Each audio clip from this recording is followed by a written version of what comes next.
It is draft lottery week, one of the biggest weeks for the Indiana Pacers off-season wise in a very long time. And why not kick off draft lottery week talking about who many have as tabbed as the number one draft prospect in this draft, Paolo Banchero. We'll get to it all today on the Locked On Pacers podcast.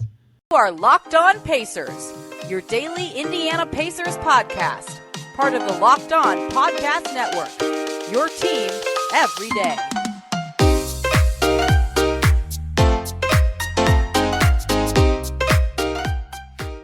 Welcome in to another edition of the Locked On Pacers podcast, where we, of course, talk about the Indiana Pacers. As always, my name's Tony East. I cover the team for Forbes and the Westside Community News, and today it is Monday of Draft Lottery Week, one of the biggest weeks, days, whatever you want to call it, for the Indiana Pacers franchise in a very long time. A chance to have a top 1, 2, 3, 4, whatever you draw your line at for this draft class pick. A huge day coming up Tuesday for the Indiana Pacers. We're going to kick off Draft Lottery Week by talking about who some and many, including me and my guest today, have tabbed as the best prospect in the 2022 NBA Draft. Paolo Banchero from Duke joining me to do that. You might know him, listener, from Indy Cornrows. I know him from working for the WNBA, his Tag the Roll podcast with Jake Rosen, breaking down all these prospects. Basketball news, the Athletics Daily Ding NBA show, Mark Schindler. Mark, how you doing? Are you loving this draft cycle? How the heck do you do all this? I have several questions.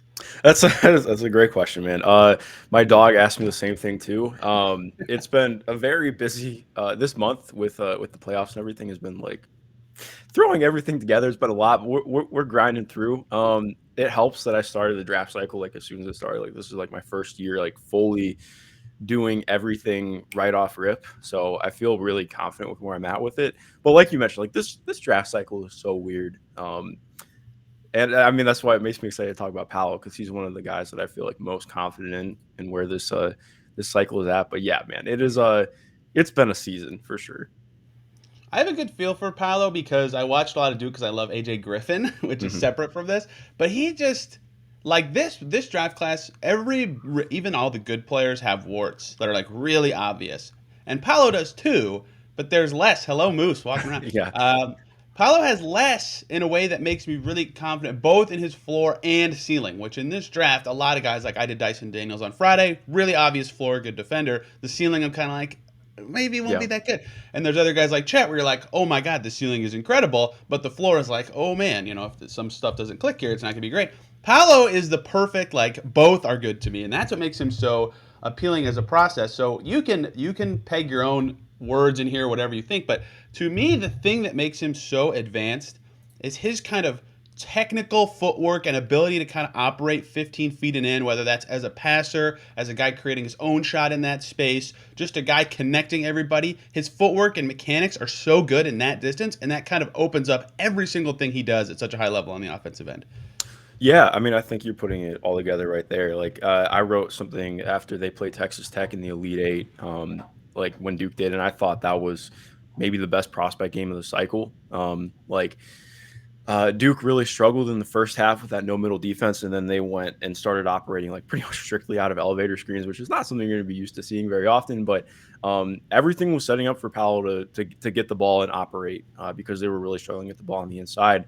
And I think you saw in that game his ability to both create on his own, but also to toggle on and off the ball. And I thought that was something that was really important to note. Like that really came along throughout the year. Like I think there were some moments earlier in the year where his processing speed was pretty low. Like you didn't really see some of the flashes that you were hoping to, but also worth noting, like he had a real, and this goes for a lot of draft class, but he had a really odd, kind of path getting to college with not really getting to play high school basketball. There was no really AAU or anything because of how the pandemic went. So you saw him really catch up as the season went on, especially in ACC play. And like that Tech game, like, okay, like you mentioned with the technicality, if he gets a face-up drive from the top of the key, he goes in, gets doubled. As soon as he gets to his spin, the ball's popping. Like he knows where it's going.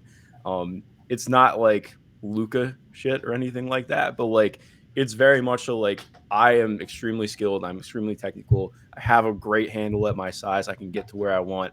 And if you stop me, I'm moving the ball to another place that's going to hurt you. And like you mentioned with AJ Griffin, I think you saw him as a beneficiary of that a lot.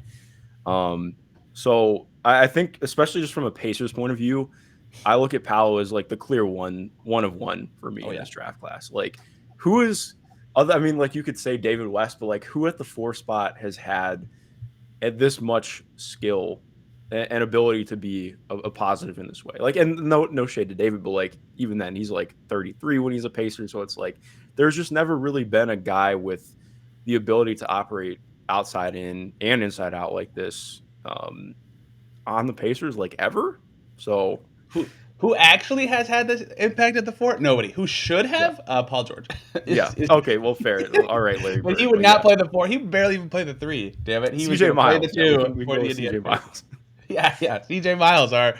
If we're comping to CJ Miles, we've already lost the sauce here. I know we're Yeah. not doing it. So the note I had about his passing, I just put darts for simple passes because like you brought up Luca, and Luca like throws dudes open and is like brilliant and stuff. Like Banchero's not doing that, and this isn't a knock, but like if he sees a dude in the opposite corner, it's like whip right on time, bam, shooting pocket. So it's like, that's a simple pass. Like a lot of NBA dudes can make it, but not that quickly or that accurately or at the read timing he does. So he's still a good passer. I'm just not like, oh, he's gonna mid spin move like dime up a dude under the basket. His best passing trait to me, and some of this is just that he played with Mark Williams, who just sticks his arm up and he's the Yeah. tallest dude on the court. But like when he's in like 10 feet away from the basket, he's really good at like, oh, I can get it to the other block really easily for that dude to score because he's like drawing two defenders or just he's patient with a read or he shot fakes or something. And that's a really hard pass to make, like those kind of tight interior passes. But he probably had 2 or 3 assists like that almost every game, and that allowed him to be a creator right around the basket, even when he was cut off by so many guys who were trying to shut down AJ Griffin or whatever random Duke guard was having a big game that day, which every game is a random different dude, Roach or Keeler or whoever. So, that is where his passing sticks out to me, and the footwork, like we talked about, allows him to do that. And it's just so interesting how he's so good at manufacturing those angles because when he actually is like trying to attack from the perimeter, he's gonna do a spin move. Like he's kind of not one trick pony. This is kind of a negative. We'll get to this in a second, but that's not where he's as good. It's when he pops to 15 feet or even rolls to 15 feet. He barely dives all the way to the basket, and he catches. That's where he's kind of good at creating both his own shot and for others. And that little inside angle pass is so impressive. He's a good finisher. Like that's where I really like his game is that he's not like old school, but he's both a combo of face up and creating stuff inside that you don't really see from prospects very often. Yeah, no, I think that's a great way to put it. Like versatility can sometimes be like thrown around too much, and also like sometimes being so versatile means that you're just not very good at something, and you're just okay at That's a lot right. of things. But like with Paolo, I think what makes him special is that he's good at a lot of things. Like you mentioned, like I don't think that I mean he definitely has elite traits, but like what makes him special is his ability to be at the 4 spot. Like he's too strong for most threes, and even for a lot of 4s, he's too strong, and his handle is too good to keep up with most 5s. Like he really is just able to attack front courts in a lot of ways that I don't even think we saw fully at Duke because to be frank, I didn't love their offense a ton. A college team with a boring offense. Well, yeah, exactly. What? But like, I mean, he only shot 33.8% from 3 at Duke, but I think that kind of underlies where I'm at with his shot. Like, I think it's going to be a lot better than that in the NBA. He did a lot of stuff, like very versatile, self-created looks. He showed some stuff out of, out of pick and roll, even taking threes out of there, showing his ability to handle from there as well, which again, that's more stuff I want to see at the next level that I don't think we got to see as much at Duke. But like seeing him as a popper, like, just getting to see him do more stuff as a screener, we didn't really get to see that a ton either. And like, what can he do as a DHO threat? Like, what can he do as a short roller? Like, there's a lot more stuff that I don't even think we've quite seen with him yet that is really intriguing to me and exciting, moving towards the next level. In terms of the defensive end, the way I would sum up the reason he's a positive on defense has little to do with any. He is skilled on defense. We'll get to that. But the reason to me he's a positive on the defensive end is that he is 250 pounds and fast. Like Yes. he can just guard. Like this is a college situation, right? In the pros, this is not as much of an advantage. Although again, there's not that many 250-pound dudes in the NBA. Like he can basically just guard anyone. Not anyone, but most dudes because he's huge and fast, right? So that's such a low level way of describing it. But when you're 6'10", can keep up with anyone and can't get bodied off your spot, like you can play good defense. And it's weird because I was watching, the Clemson game sticks out to me as one in my notes here. By the way, in that game, Trevor Booker jersey retirement, ex-Pacer, deserves a shout out on today's That's so show. random. I forgot It that is so happened random. I this had to year. type it down. I was like, oh, Trevor Booker's on my YouTube right now. In that game, like, he guards a pick and roll, and he'll skirt out, and then he'll just kind of roam around on defense. So his defense is weird because he's so physically imposing that he's good at it, but sometimes I'm kind of like, what are you doing? So I think his defense is a positive, but his defense is certainly weird for me to evaluate because on the ball, great, but like as soon as he's not involved in the action or the play, I'm kind of like, does he know what he's supposed to be doing? Is this what he's being asked to do? It's like, it's so different the way he roams that I kind of wasn't sure if he was doing it on purpose or if this is what Duke really wanted him to do. Yeah, again talking about college teams, this Duke team defensively was like pretty much Mark Williams and a prayer. Like they were like Wendell Yes. Moore was not like he was okay on the ball, but his off-ball defense was pretty rough. AJ Griffin had a lot of inconsistencies on defense, I think is the kind of way to put it. With Paolo, I think to me, like I haven't watched as much of his stuff pre-college, but just talking to scouts who have followed his game since he first started coming up in Washington, like he first came about as a defense first prospect, like especially like if you I'll have to send you some of his stuff, like going back and watching some of the AU tape, like he was like a generational rim protector at like 2 or 3 years ago, and that was like a big sell for him, and then he became more of this like ISO and post up guy who is creating like that's been more of a recent development. So I think I'm like less worried about it. Like when I watch him, I think kind of what you're getting at too, I haven't totally agreed with some of the criticism of him this year. Like, oh, is he laterally quick enough? I'm like, I just think that he kind of half-asses it on defense, if we're being completely honest. Like, very much so. Like, I mean, the dude averaged almost 20 and 10 this year as a 19-year-old. Like, I can kind of understand why he was half-assing it a little bit on defense. Like, if you're that good, I'm not trying to create excuses, but like we've seen this happen time and time again of a guy who is just like physically dominant and doesn't necessarily have all the little things ironed out or always put full effort in on defense. And I think that's something that's going to change at the next level for sure. Like if the effort is a problem in the NBA, that's one thing, but I just don't really think that's going to be an issue. Like, do I ever think he's going to be like a significant plus? Probably not. Like he's not the longest guy, but I do think he's shown really good help instincts, coming weak side. Like, no, he's not going to average 6 blocks a game, but I think he's like you mentioned, he's 6'10", like he's 6'10", 250 and moves well. Like, no, he's not going to be a switch everything guy, but I think he's going to have some scheme versatility and just be impactful. Like I'm right there with you. Yeah, his defense will be interesting to track at the NBA level. The last thing I want to bring up in this positives section is one specific game that has me a little interested in his playmaking at the pro level. Syracuse. Evaluating prospects against Syracuse, sometimes it's a giant waste of time because they're playing this goofy zone, and it's like you'll never see a guy in this situation ever in the pro level, or rarely. Zone is becoming a little more popular. That said, he was the dude flashing middle that whole game, and they were up 31-9 at one point. They destroyed the poor Boeheims that night, Duke did. And he was creating some awesome passes from the middle, and he would roam out to the corner. I think he had 4 threes in that game. I don't have it in front of me anymore, but like that was a game where I was like, okay, if he's in a situation where he has a favorable playmaking situation, like he can do it. He's got the reads and the shooting to be really good at that kind of stuff. So that kind of put the whole package together for me. I hate that it was a Syracuse game, but like that he can kind of do it. Kind of all. Like he's pretty good at everything. I think you kind of said that. Or like can be good enough at everything that I think his floor is really high at the NBA level. But now, Mark, we have to do it. We got to talk about some of his weaknesses because no prospect is perfect, especially in this weird draft class. Hey guys, short little break here to talk about the great folks over at Sakara. Feeling your best starts with what you eat, and Sakara helps you live a healthy, balanced lifestyle and truly enjoy it with delicious, plant-rich, transformational nutrition that builds a foundation for living in your best body. Now is the time to seek wellness, joy, and abundance in all areas of your life, starting with what you eat. With Sakara, you get nutrition-dense meals, snacks, and supplements that nourish your body without sacrificing taste or quality. Sakara is a wellness company anchored in food as medicine on a mission to nourish your body through the power of plants. Their nutritionally designed, chef-crafted breakfasts, lunches, and dinners are made with powerful plant-rich ingredients, helping boost your energy, support your digestion, curb your sugar cravings, and get your skin glowing, and it's delivered right to your door, ready to eat. And right now, Sakara is offering our listeners 20% off your first order when they go to sakara.com/locked20 or enter the code locked20 at checkout. And that's Sakara, SAKARA.com/locked20 to get 20% off your first order. Sakara.com/locked20. So, weaknesses. Paolo Banchero. Something we talked about earlier as a strength is also kind of a weakness, and that is that he loves this dang spin move.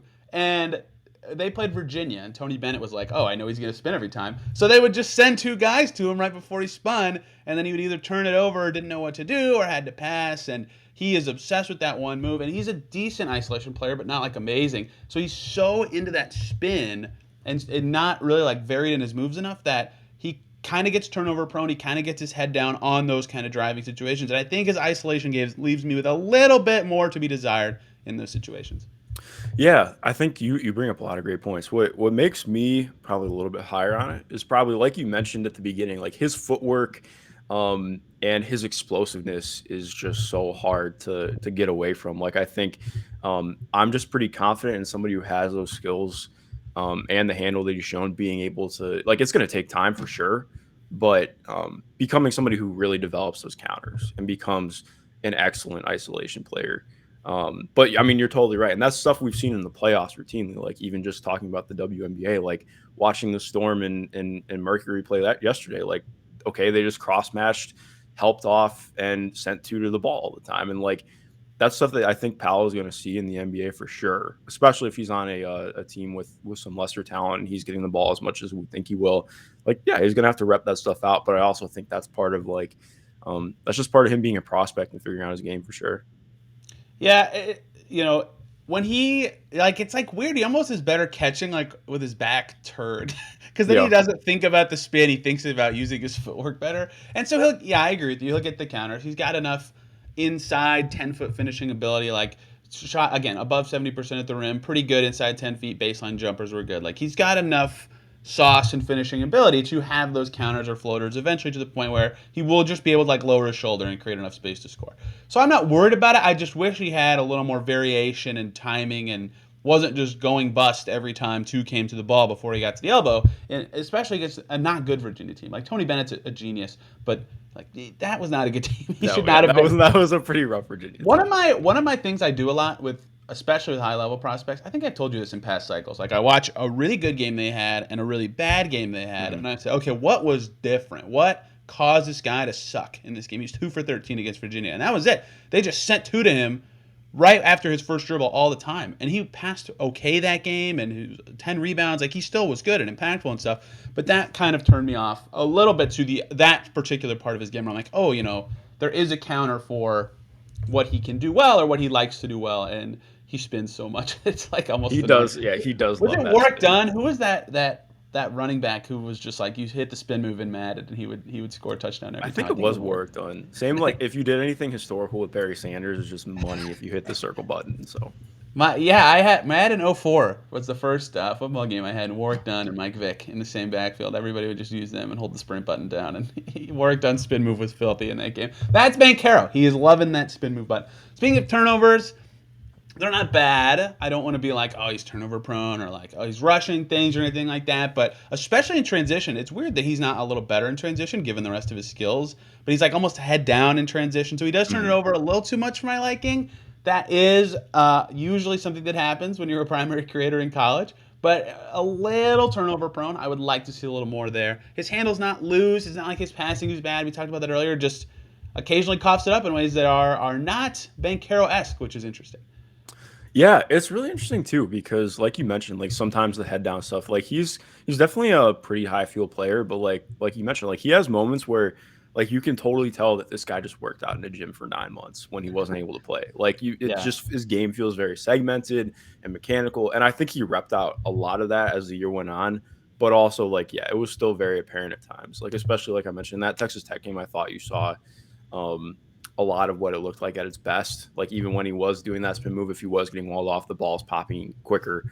But it's still something that you're going to want to see more of. And like, that's part of what makes him, not to say that he's like a bad number 1 overall prospect. I think that gets like said too much, but like this is why like he probably wouldn't be the number one pick in last year's draft. Like he's not like he's a very good passer and playmaker, especially for his size, but like in terms of somebody who's going to be the engine of your offense, I'm not quite there. And I think he can be somebody who's like the top scorer on your offense. Like that's a big reason for why you're buying into him as a player. But exactly, like I think there's definitely some stuff to be desired for sure for him as a playmaker. The unfortunate part of last year's draft is that it was so good that that's not an insult at all. Yep.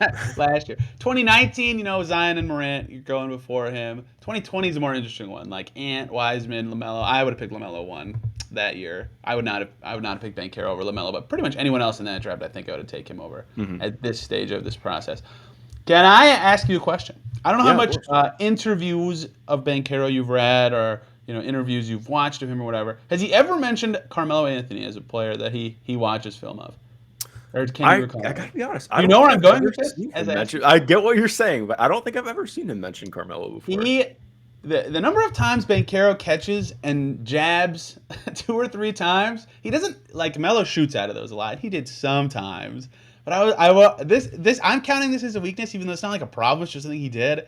Like sometimes he would try to create by just like jabbing in place a few times and not really doing anything, and it just wasted time. And I don't get what that skill does or what the point of it is or why you do it, unless you're going to be Melo, where you use it to make them back off like 6 centimeters and then just shoot over that space. But he didn't do that much. Sometimes he did shoot over that space, but not that much. So that was a weird thing that he did. I just didn't know if he was like a Melo guy at all. But that's not like a negative. I just wanted to. No. I mean, that's a really interesting point to bring up. Like, I think a lot of it's like, what is the process going to be like for him at the next level? Like, if that's something that he's going to do all the time and be like, like. But I do think, like, again, as the year went on, like, I think he did more of like, okay, I'm going to jab and then get you going on your back foot and going somewhere. Because like you mentioned, I think even though it was like kind of frustrating out of sometimes, I think that he got a lot better at getting downhill and just like, I'm going to get my head down and go to the basket. And I think a lot of people were like, oh, like, why doesn't he do this every play? Like, it's hard to do that every play. Like, same thing with the Giannis discourse. Like, I know the threes are annoying. I'm very averse to Giannis threes too, but like, there's a reason you take pull-ups from 2. Like, even if it's not perfect, like you have to have counters built in, even if it's not super efficient. Like, it's important to have things that are like kind of jabs a little bit to keep the defense guessing and thinking. And seeing how he develops that out is going to be very important in the NBA. Ironically, you say that. If he shot it off of the jabs more, I actually think they'd be more valuable, because then dudes would think he was going to shoot and actually think about it instead of just like taking one step back and be like, all right, he's going to dribble at me in a second or pass. Like, it didn't do anything. That's what made it so weird. You're right. Like when Giannis takes that weird pull-up 15-footer in the second quarter of every game, now that's in the defender's head. Like, oh, he could shoot the whole rest of the game, even though he's probably not gonna. Right? Like that matters, that they have to think in that moment. Like, what's he gonna do? Even though they're locked in and most likely not thinking that way in the playoff setting, but like that matters to me. So that the last thing here I have on the defensive stuff, we talked about the roaming a little bit, and just in general, his pick and roll defense. Look, if you're in the NBA and you're 6'10", you're probably going to be playing some center a little bit. You're going to play the 4 set screens now. Everybody sets screens now, actually. Everybody is a screener or a roller, right? You're going to be involved in these actions a lot in the NBA. Look, playing at Duke, you mentioned it. Their defense was just like, all right, we're going to shadow you to the side, so you're driving at Mark Williams or towards Mark Williams, or they're kind of a no-middle team, but also not, because Mark Williams was on their team. Whatever. It was weird, and Banchero defending the pick and roll most of the time, in fact, I would say above 95% of the time, was defending the screener, and he sags off pretty far in those, and he's quick enough to recover sometimes, but I did not think his pick and roll defense was like a strength in his game, and so for a guy that has size and speed, yeah, he can recover, and he's big enough to stay with his guy, and his on-ball defense is still good. I view him as a guy who will be probably a positive-ish defender in the NBA. But I was concerned that the most common action he'll face at the pro level, I didn't come away with this thinking, oh, this is going to be a strength for him defending this action. Yeah, no, I think it's a good point. Like, a lot is going to be, again, like we mentioned, engagement earlier, but also finding, like you mentioned, like finding your space as a defender is going to be really important. Like, I don't really view him as like a switch everything guy. Like, I think he's going to be a guy who's going to be able to switch some actions for sure, but like, I think he's going to be more like, what does he look like playing at the level? How good can he get with hand play? Because I think he does have really good hands, like average a little bit over a steal a game. And I think it's going to be more like, okay, how can I work on, while I'm not necessarily like the quickest guy, I still think the lateral quickness isn't necessarily something I would consider a weakness. Like just improving the footwork on defense, because like you mentioned too, like as good as the footwork is on offense, it needs to be a lot better on defense. Just improving slides. It's more like, it's less about getting stops to me and more about just like elongating possessions. Like I think sometimes we make defense too much about like, oh, well, is this guy going to get a stop here? I'm like, I think it's more about like, are you actually preventing something from happening for long enough where help can force things to force an action to have to start again, or force like something else to happen in the offense. Like I think it's more about like the mini stops that happen before an actual stop can happen, in the process of it. Um, I think again, like, I mean, watching Miles Turner, I think is almost an unfair way to put it, but like Miles coming in was not a good pick and roll defender. That's Like it true. took him a long time. Like, I mean, we took what, like probably 3 or 4 years before he was a really solid pick and roll defender. Like, I think that's always a good way to look at it. Like I mean, it's hard to consider Paolo a big because of all of the wingy things he does, but he is, like, by definition defensively, he's going to be a big. It's going to take him time to become a better pick and roll defender. I think, we just typically see guys, it takes a while to be good at that. Like there are some guys, like obviously Evan Mobley's an alien. But Chet, like for the Brennan. most part, like it's going to take guys a lot of time to get better at playing as a big in some of those actions. That's my Chet alert. Like that's why I'm gonna have Chet too. Like I think Yeah. he can not like Mobley was a freak like day one defending everything, but like he's gonna be a pretty good pick and roll defender. Like in his rookie year, I mean, Very. he's skinny. He'll get bullied and a lot of stuff. But like I'm like, damn, like that is gonna be really valuable at the NBA level. All right, the NBA fit stuff with Banchero. I think it's really good, but we got to discuss it. Paolo Banchero at the NBA and potentially the Pacers level. One more break here, guys, to talk about the good folks over at Built Bar, who have a new birthday cake puffs flavor that is absolutely amazing. Imagine dipping your finger into that plastic tub of birthday cake frosting, opening your eyes, and realizing you just ate only 150 calories and 16 grams of protein. That is what it's like to eat these new birthday cake puffs from Built Bar. I have a bunch of them. I think 18 of them now, and I absolutely love them. And they might not be there forever. They might be a limited time flavor, so you got to go get them from Built.com. What is Built Bar? They're 100% covered in real chocolate protein bars that come in so many awesome flavors. So something for everybody before this birthday cake puff kind. My favorite was the peanut butter brownie, but they have a bunch of flavors, a mixed box where you can try a bunch of their most popular ones. And the best part is they're all really healthy. Most of them have, you can see all the macros right on their website, but most of them have, about 150 calories, a bunch of protein, low sugar. They're great for the health conscious guy. The birthday cake puff one, for example, 150 calories, 16 grams of protein, only 9 grams of sugar. You've got to try them. Whatever flavor you want, the mixed box, the birthday cake puff, whatever you want, go to Built.com. Use the code LOCKED15 when you check out. You'll get 15% off your order. That promo code, again, is LOCKED15 for 15% off at Built.com.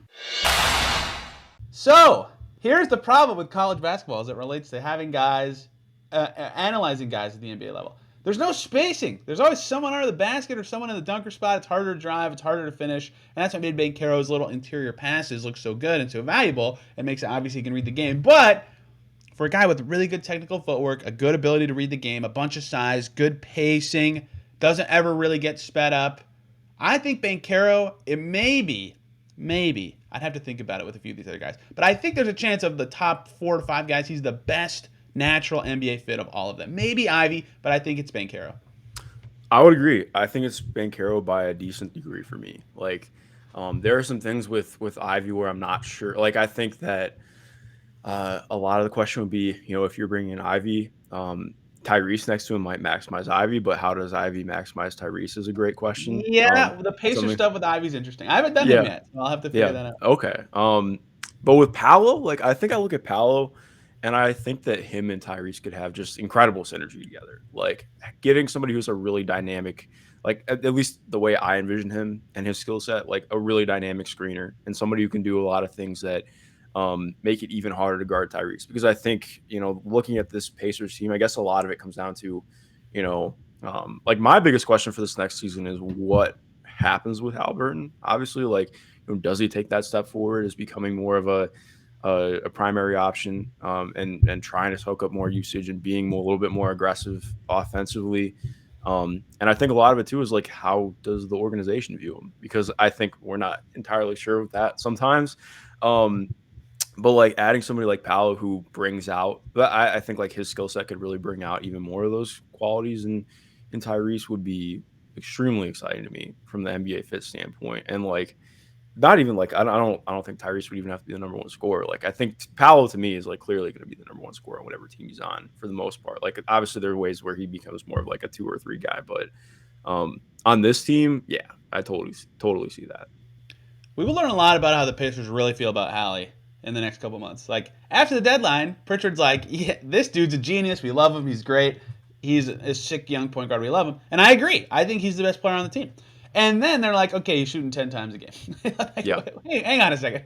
I thought this guy. So I think that maybe they don't move on from some of these other guards. I'm not using names specifically. Everybody knows what guys yeah, I'm talking about. There's two mainly.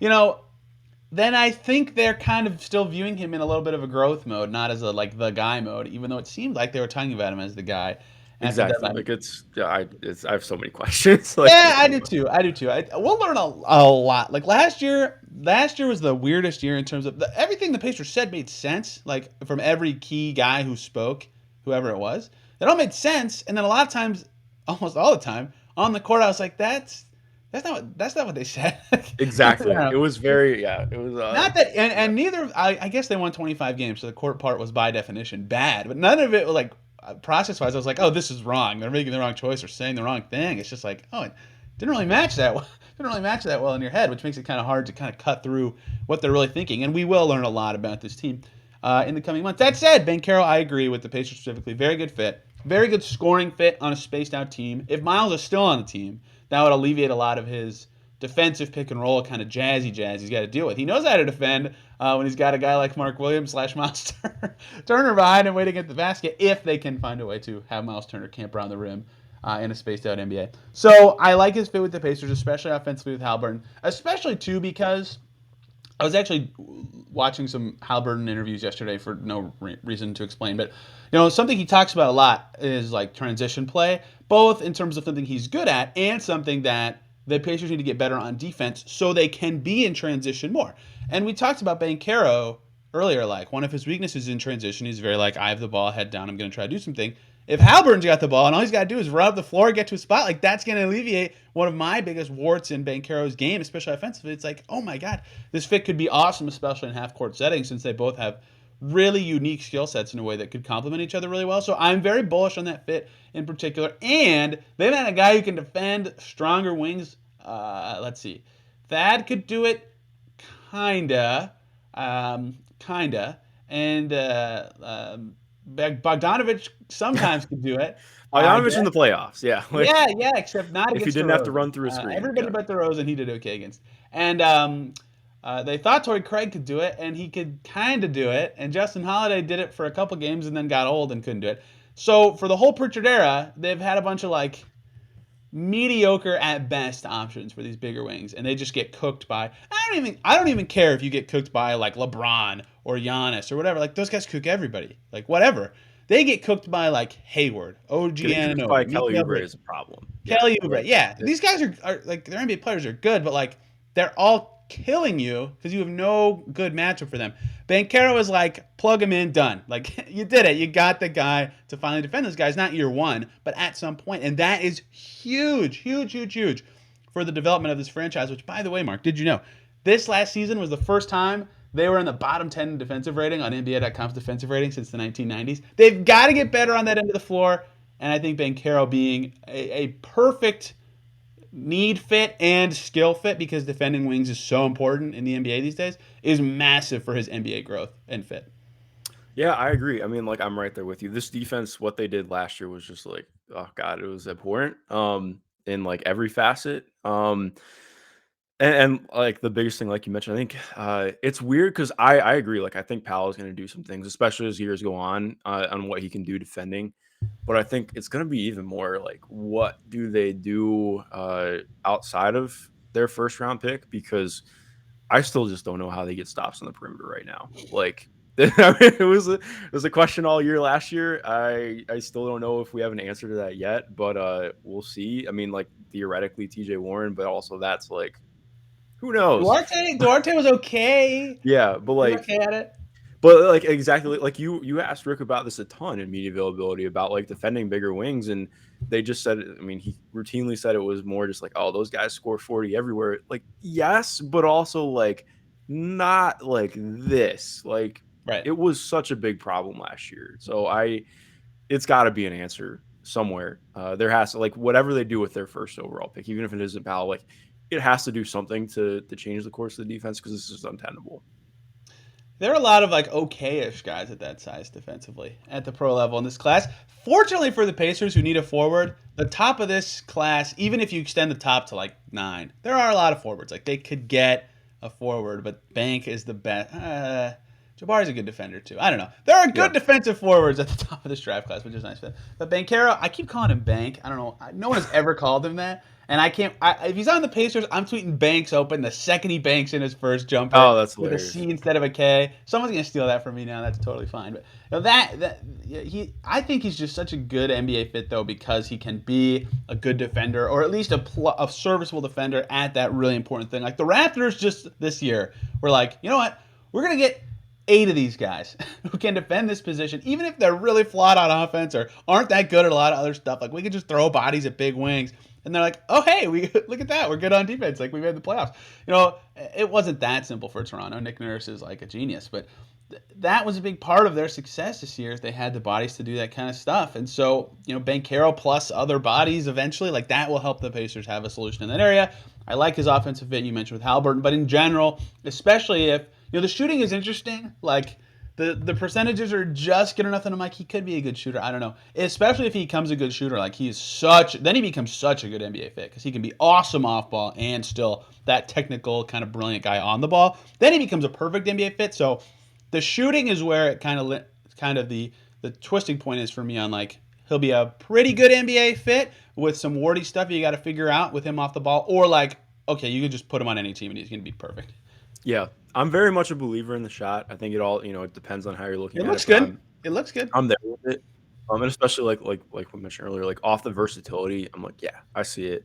But I think the biggest thing, like you mentioned defensively, this is like another random aside, but I think especially looking at the front court, there are just so many guys who like can do some things defensively that are positive, but then there's just enough weak points everywhere else. Like even as good of a defender as O'Shea is off the ball, like he is rough on the ball right now. Like it's gonna take, especially against like we mentioned, like the bigger wings. Like if you just have somebody like Powell or anybody who can be there and be like okay, like that makes things so much easier for everyone else.